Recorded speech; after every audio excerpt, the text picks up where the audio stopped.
بتاعها تمام. فقيس الديفولت اذا كانت ورا فانجس فليكشن الكريتم، بشوف الاكستنت اوف بون ديفيشنسي، بحط تصور ازاي انا بلان ان انا اعوض البون ديفيشنسي، واشوف العيان عنده انستابيليتي ولا لا، وبناء عليها بقرر هختار نوع المفصل ايه بناء على كل الفاريبلز دي. فبخلاف ان انا بعمل البلان، معلش نرجع تاني، بخلاف ان انا بعمل البيور بلاننج على الاكس راي، ان انا باخد ميد بوينت اكروس الدايمتر بتاع التيبيا مثلا على كذا ليفل، وارسم الاناتوميكال اكسس وبلان الليفل الكارت تمام بتاعتي حوالي 8 to 10 ملم from the sound side او within 2 ملم from the bone side. حاجه زي كده بفكر ان انا اعتمد على الساوند سايد لو في ديفكت محتاج ريكونستراكشن، يعني مش بنزل الديفكت، انا بحافظ على الليفل الكارت عشان احافظ على البون ستوك، ولو في بعد كده الديفكت محتاج ريكونستراكشن بعمل له ريكونستراكشن بميتال اوجمنت او بون جرافت زي ما الدكتور محمود نيكست. طيب بالنسبه للانستابيليتي في ستيتمنت بيقول ان the success of the arthroplasty is influenced by the complex interaction between the blunt design geometry and the surrounding soft tissue structures, which serve to determine the range of motion with the interface forces and stability of the articulation. بقيه المحاضره كلها هنحاول نفسر الكلمه دي عشان نعرف ازاي نختار النظام المناسب للعيان بناء على البلان اللي احنا هنعمله. طيب السوفت تيشو ريسترينتس اللي موجوده اللي بتدي استابيليتي للركبه، الريسترينتس هي ستاتيك ستابلايزرز. عندنا كروشيتس ال سي ال وبي سي ال، وعندنا كولاترالز الام سي ال ميديال كولاترال ليجمنت، ده ستراكشر مين ستراكشر ميجور ستراكشر موجود على الميديال سايد، وعلى اللاترال سايد عندنا لاترال ستابلايزرز هم 6 حاجات: البوست لاترال كبسول، الاركوت كومبلكس، اللاترال كولاترال ليجمنت، البوتياس تندون، البايسبس تندون. في حاجه سادسه طيب نيكست. ده فيما يخص الستابلايزر والتدريب. فيما يخص البلايند ديزاين، كل الديزاينز اللي عندي فيها فاريبلز في كل الحاجات دي. اول حاجه الكونسترين.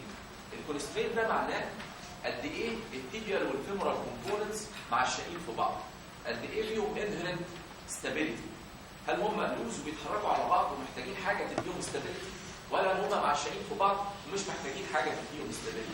ده مفهوم الكونسترين. هل الامبلاط اللي هستخدمه لود شيرنج ولا بيعمل ستريس شيلدنج؟ لود شيرنج يعني الامبلاط بيشيل شويه من اللود اللي نازل على الركبه وبيوزع بيديسيبيت جزء ثاني من اللود للسراوندنج سوفت تيشو ستراكشرز، وبالتالي نقدر نستخدم كل ما كان الكونسترينت بتاع الامبلانت قليل، كل ما كان الكومبوننتس فيهم حريه حركه، كل ما كان الامبلانت بيوزع لود على السوفت تيشوز اللي حواليه، كل ما كان لود شيرنج اكتر.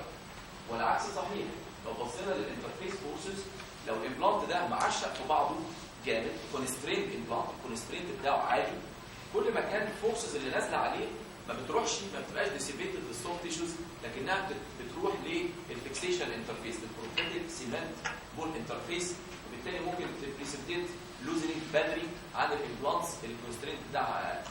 تمام؟ طب نشوف ايتم ثاني اللي هو التيبيو فيبرال كونفورم. هل لو انا عملت التيبيا والفيبر كونفورمينج تو ايتش اذر، ده يوزع لي الكونتاكت ستريس على سيرفيس اريا اعلى. تمام؟ فده بيحدد لي الكونتاكت ستريس. وفي الاخر الداينامكس المفصل ده بيتحرك ازاي. تمام؟ نيكست. طيب نبدا بالكونسترينت اوبشن. كونسترينت تعريفه ذا اماونت اوف انهرنت او بيلت انستابيليتي that the implant system provides. تمام؟ ولو بصينا من الليست كونسترينت للموست كونسترينت نلاقي ان الني امبلانتس بتتحرك في الاتجاه ده من يوني كومبارتمنتال لموبايل بيرنج لكروشيت ريتيننج لبوستيريو ستابلايزد او كروشيت سبستيتيوتنج لكونسترينت فول كونسترينت كوندايلر لروتيتنج مينجد بروتيسس. نيكست. انت اختار كل واحد دول بناء على السيتويشن بتاع العين، بس الاول نشوف صور الحاجات اللي قلنا عليها.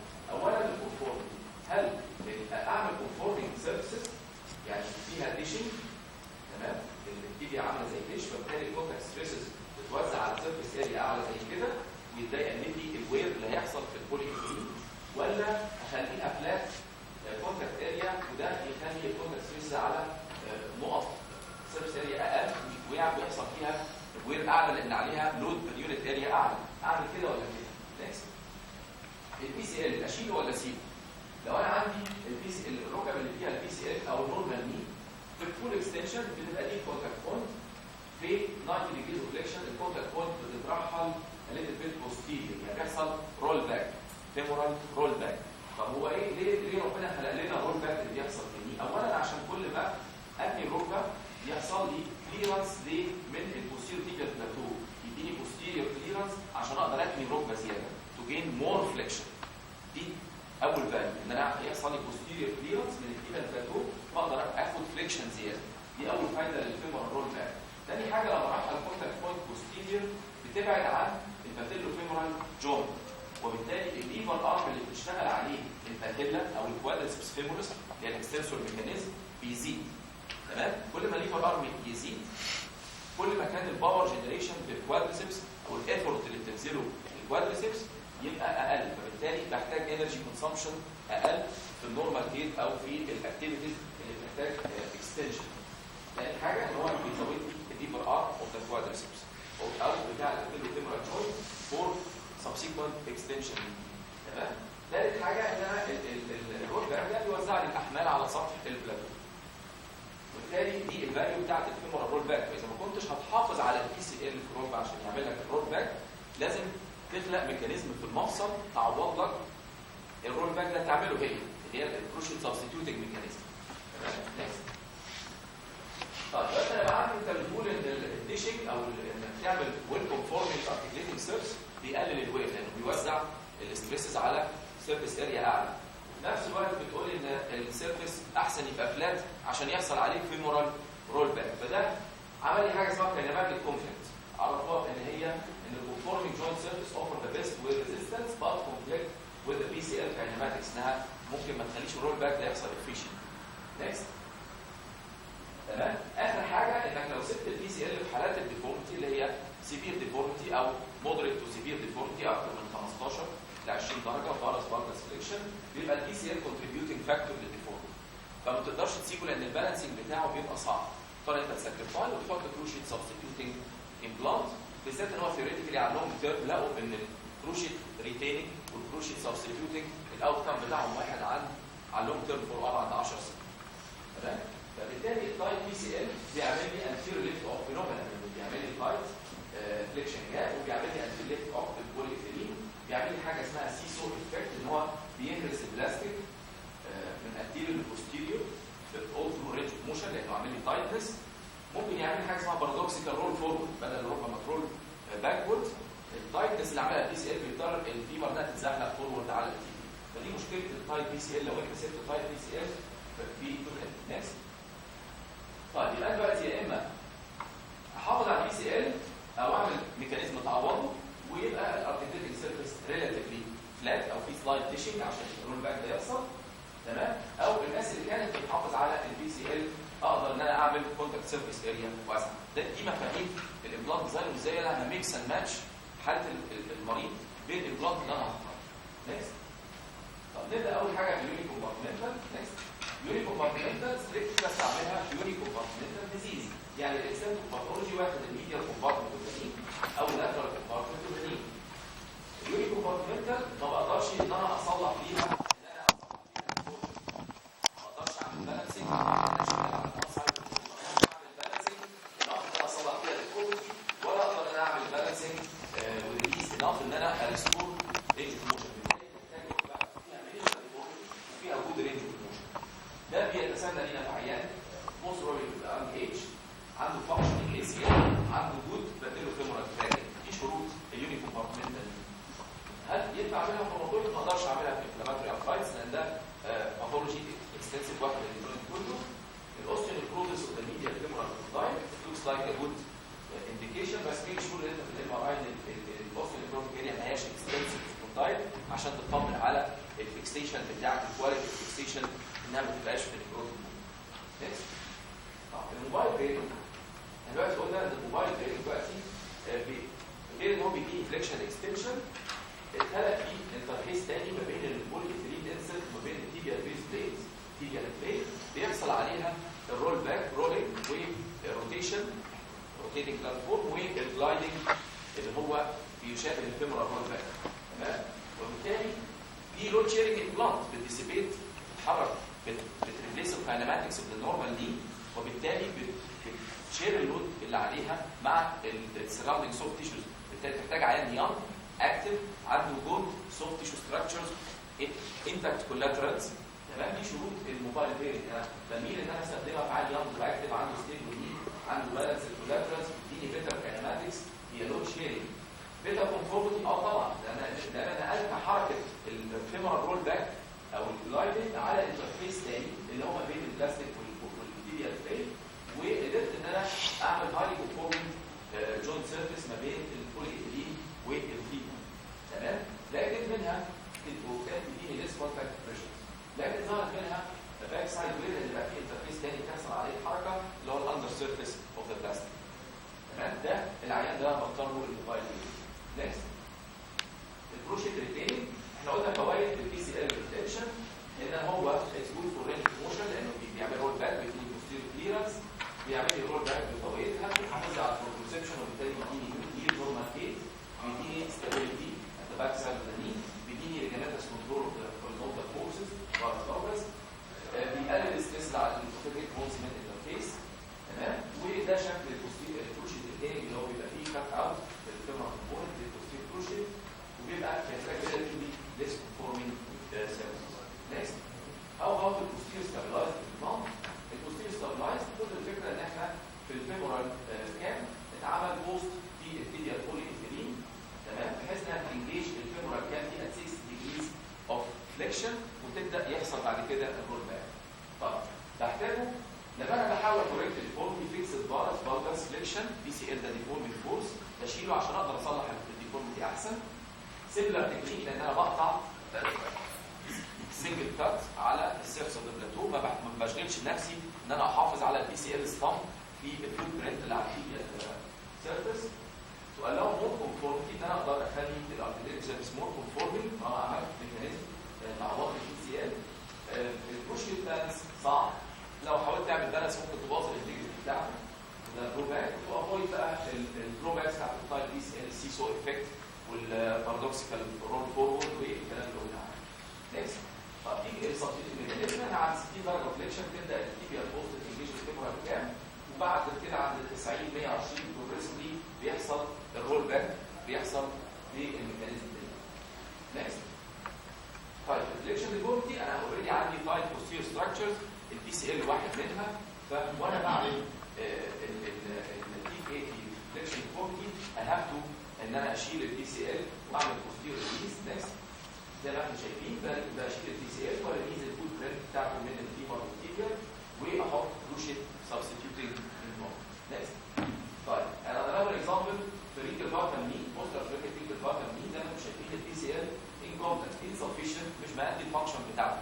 تمام، لا this is another example. بحتاج ان انا to replace this PCL ببروشيت substituting implant، بستوب الاكستنشن جاب ببلاستيك كتير عشان تبلوك الني عند الفول اكستنشن ما تروحش البريك بلانت. نيكست، طيب الكونستريند امبلانت، الفولي كونستريند امبلانت، ونتكلم مع الكونسبت اوف موديولاريتي. موديولاريتي يعني my ability to form my own custom implant at the time of surgery. يعني الامبلانت بيجي لك بأري منها tibial plates, tibial organs, half wedge, full wedge, half block, full block, stems of different sizes، وبوليethylene يديك اوبشنز انك تخليه fully constrained. بمعنى ان انا لو خدت فيمورال بوكس كلين وعملت التيبيال بوست للبلات في الفيمورال بوكس ده جاست على قد الدايمنشنز اوف ذا بوكس ده، يديني كمان ماكسيمم ستابيليتي للفارس فالجس، يديني فارس فالجس ستابيليتي تخليني ما اعتمدش على الكولاترال ليجمنتس. يبقى انا عليك بالكونسترينت اوف ذا امبلانت، بس على حساب ان الفورسز اللي على الامبلانت ده هتتنقل للسيمنت بون انترفيس، فممكن تخلي اللوزنج بتاعه اسرع من الامبلانت اللي فيه كونسترينت اقل. تمام، طب دلوقتي انا بحتاج المودولاريتي فين؟ بحتاج بلاستيك اوبشن تخليه فولي كونستريند ولا مش فولي كونستريند، في حالات فيها انكومبتنت ليجمنتس. تمام، زي الكومبلكس كاينال ني او حالات الديفيجن ني ريبليسمنت. نيكست، تمام، الاوبنز بيديني ديستال فيمورال اوبنز، تعوض لي ديستال كوندايلر ديفيشنسي، بوستيريور اوبنز. تمام، نيكست، بيديني تيبيال اوبنز اوف ديفرنت سايز اند شيبس، بيديني ستيم اكستنشنز، والستيم زي ما احنا شايفين كده بيبقى فيه لونجيتودينال ريدجز عشان تنجيج الدايابيسيت، زي الانجيجنج بريسفيت ستيمز ما تعتمدش على السيمنتيشن. بيديني ستيم لوكيشنز على سطح المفصل يخليني ارحل النوت بوستيريورلي عشان املى الفليكشن جاب، يديني فليكشن ستابيليتي. برايمري ني نكست. تلاقي ني فيها سيفير انجلر ديفورميتي، سيفير فارس والفوكس، فيها بون ديفيشنسي، محتاج فيها لونج ستيم عشان بايباس انقل اللود على الفاكسيال بون. وللبيرابسز محتاج فيها الاوجمنتس. ممكن احتاج فولي كونستريند امبلانت او محتاج. نكست او في الجروس ستيت ني زي الكروماتويد ني، فيها فارس انستابيليتي جروح، فالجس انستابيليتي جروح، فيها وير ميديال ولاترال. بحتاج فيها برضه انا اعوض البون ديفيشنسي، بحتاج موديولاريتي، بحتاج كونستنت، ممكن احتاج فولي كونستريند. نكست طيب الروتيتنج هنج بحتاجها في حالات الكولاترال ليجامنت او تحديدا الميديال كولاترال ليجامنت، لان احنا قلنا اللاترال سايد في 6 حاجات، في كذا حاجه، انما على الميديال سايد اللي عندي حاجه واحده بس اللي هي الميديال كولاترال. لو الميديال كولاترال insufficient incompetent medial collateral عندي سيجمنتال بون لوس، بحتاج ان انا الجا لحاجه روتيتنج هنج. روتيتنج هنج تديني ماكسيمم فارس فالجس ستابيليتي، تسمح بفليكشن اكستنشن، زائد انها بتسمح فيها ميكانيزم تسمح لها بروتيشن، غير الفيكسد هنج اللي بتسمح بفليكشن اكستنشن بس. نكست بيبقى شكلها كده، الفيمورال كومبوننت دي وايت بوكس، وفي نكست وفي ستيل ده بيستقبل تيبيال بوست تخينه ميتال بتلف جواه تسمح بروتيشن زائد ريفليكشن اكستنشن. نكست تمام. يبقى ده شكل التيبيال بوست في روتيتنج هنج. نكست في تيبيال بروستيوستومي بنحتاجها احيانا في ديفيكالت ريفيجنز او في حالات فيها ديفيكالت اكسبوجرز. تمام برضه بتبقى بوت ان مايند في الستيف نيز في البلان. نكست يبقى ده روتيتنج هنج. نكست اخر حاجه الهنجز في حالات اللي فيها الميديال كولاترال توتالي جام كولاترالز مش موجودين، محتاج ماكسيمم ستابيليتي، فبستعمل فيكسد هنج. نكست تمام. نكست اللي هي فيها رينج بتستقبل رول اكروس الفيمر بيسمح بالفليكشن اكستنشن. وبالتالي فاينلي نكست يبقى احنا نحط الكونكلوجن بناء على السوفت تيشو ريسبيكت بتاع العمليات ان انا الاي سي ال هاز تو بي فانكشنال ديورينج كومبارتمنتال نيز. الكروشيت البي سي ال معايا الاوبشن ده هستخدم كروشيت ريتيننج او كروشيت سبستيتيوتنج بوستيريور ستابلايز بناء على الفاريبلز اللي احنا شرحناها. الكولاترال لاترال ستراكشر او لاترال ستابلايزر لو انكومبتنت ممكن استعمل سوبر ستابلايز او سمين كومبايلر. الام سي ال لو انسفيشنت او توتالي جان، لو توتالي جان هحتاج روتيت هنج او هنجد. لو ستيل يعني اقدر ان انا